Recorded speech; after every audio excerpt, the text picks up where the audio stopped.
Once again, Jesus entered the synagogue, and the man with the withered hand was there. In order to accuse Jesus, they were watching to see if he would heal on the Sabbath. Then Jesus said to the man with the withered hand, "Stand up among us." And he asked them, "Which is lawful on the Sabbath, to do good or to do evil, to save life or to destroy it?" But they were silent. Jesus looked around at them with anger and sorrow at their hardness of heart. Then he said to the man, "Stretch out your hand." So he stretched it out, and it was restored. At this, the Pharisees went out and began plotting with the Herodians how they might kill Jesus. So Jesus withdrew with his disciples to the sea, accompanied by a large crowd from Galilee, Judea, Jerusalem, Idumea, the region beyond the Jordan, and the vicinity of Tyre and Sidon. The large crowd came to him when they heard what great things he was doing. Jesus asked his disciples to have a boat ready for him, so that the crowd would not crush him. For he had healed so many that all who had diseases were pressing forward to touch him. And when the unclean spirits saw him, they fell down before him and cried out, "You are the Son of God." But he warned them sternly not to make him known. Then Jesus went up on the mountain and called for those he wanted, and they came to him. He appointed 12 of them, whom he designated as apostles, to accompany him, to be sent out to preach, and to have authority to drive out demons.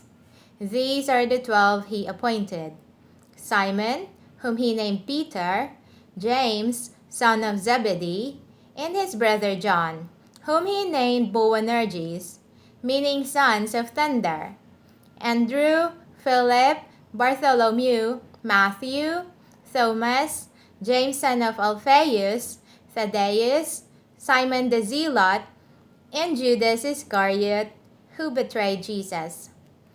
Then Jesus went home, and once again a crowd gathered, so that he and his disciples could not even eat. When his family heard about this, they went out to take custody of him, saying, "He is out of his mind." And the scribes who had come down from Jerusalem were saying, "He is possessed by Beelzebul, and by the prince of the demons he drives out demons." So Jesus called them together and began to speak to them in parables. "How can Satan drive out Satan? If a kingdom is divided against itself, it cannot stand. If a house is divided against itself, it cannot stand. And if Satan is divided and rises against himself, he cannot stand. His end has come. Indeed, no one can enter a strong man's house to steal his possessions unless he first ties up the strong man.